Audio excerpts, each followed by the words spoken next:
mais parce qu'il faut être capable d'écouter. Il faut savoir aussi écouter entre les mots, il faut lire entre les lignes. Et ça, c'est vraiment une certaine intelligence, avoir cette intelligence émotionnelle-là, que d'observer la personne, pas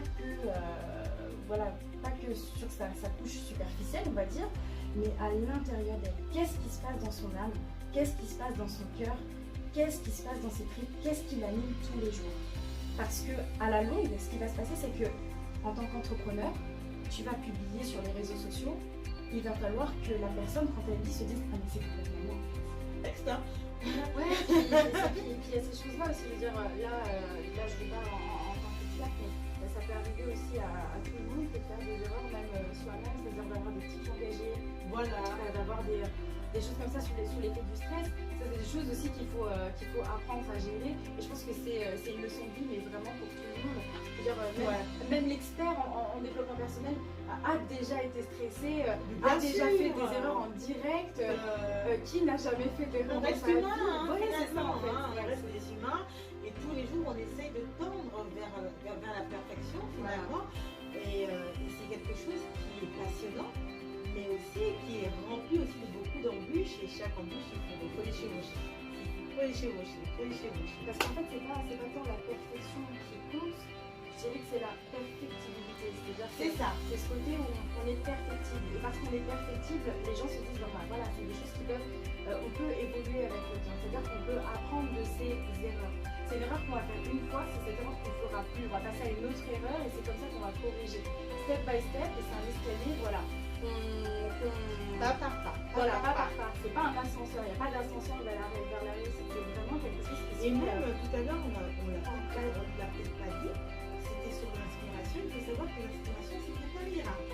Donc il faut tout le temps être dans le. Ça, on l'a pas dit, on aurait dû, tiens. Mais on n'y a pas pensé. Vous voyez comme quoi on a tellement de choses à dire sur ce sujet finalement. Ben, si, on l'a dit un peu finalement. On l'a dit parce que je disais que s'il y avait une partie où il était question justement de se renouveler, d'être dans la création constante. Voilà. Je pense qu'en milieu de live, on l'a évoqué. On n'a pas développé, on n'a pas étayé le sujet, mais ceci dit, le besoin de renouvellement dans l'entrepreneur, si ça, on l'a évoqué. Je pense que ça a été notamment dans la partie idée novatrice ou alors idée reprise, mais avec son approche différente. C'est ça. C'est quelque chose qu'il faut, parce que je disais que voilà, l'entrepreneur doit être constamment en fusion, constamment en réflexion. Et d'ailleurs, je me vois faire le geste parce que c'est un geste qui est digne de la création.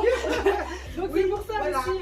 Voilà, digne de la création. Quand on est dans dernièrement, je suivais aussi un de tes ateliers où tu disais que même la gestuelle, quand on veut parler en termes de création, en termes d'innovation, on va aller chercher finalement.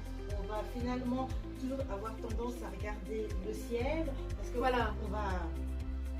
Voilà, c'est ça. C'est-à-dire qu'en fait, les gestes en fait vont être plutôt au-dessus des épaules et donc ça va vraiment expliquer et expliciter la créativité. Quand on met les gestes en fait au milieu, c'est des choses basiques. C'est-à-dire que quand on explique comme ça, c'est que vraiment on structure son propos, c'est quelque chose qui est vraiment pris en nous. C'est parce qu'ici, c'est vraiment les tripes. Et c'est rare en fait d'avoir les gestes, c'est-à-dire les mains en bas du plexus solaire. Pourquoi ? Parce que ça signifie justement qu'on n'a pas confiance en nous. Et en fait, merci la gravité, parce que la gravité fait bien les choses. C'est-à-dire que quand on commence à mettre les bras en bas, le menton se baisse et donc du coup la voix baisse et on n'a pas forcément confiance en nous et ça n'inspire pas l'envie de collaborer. Donc c'est pour ça que c'est très important aussi. C'est pour ça que je dis que les gestes, de façon beaucoup plus éloquente que nous en nous-mêmes. En tout cas, belle collaboration. Belle collaboration. Absolument, vraiment.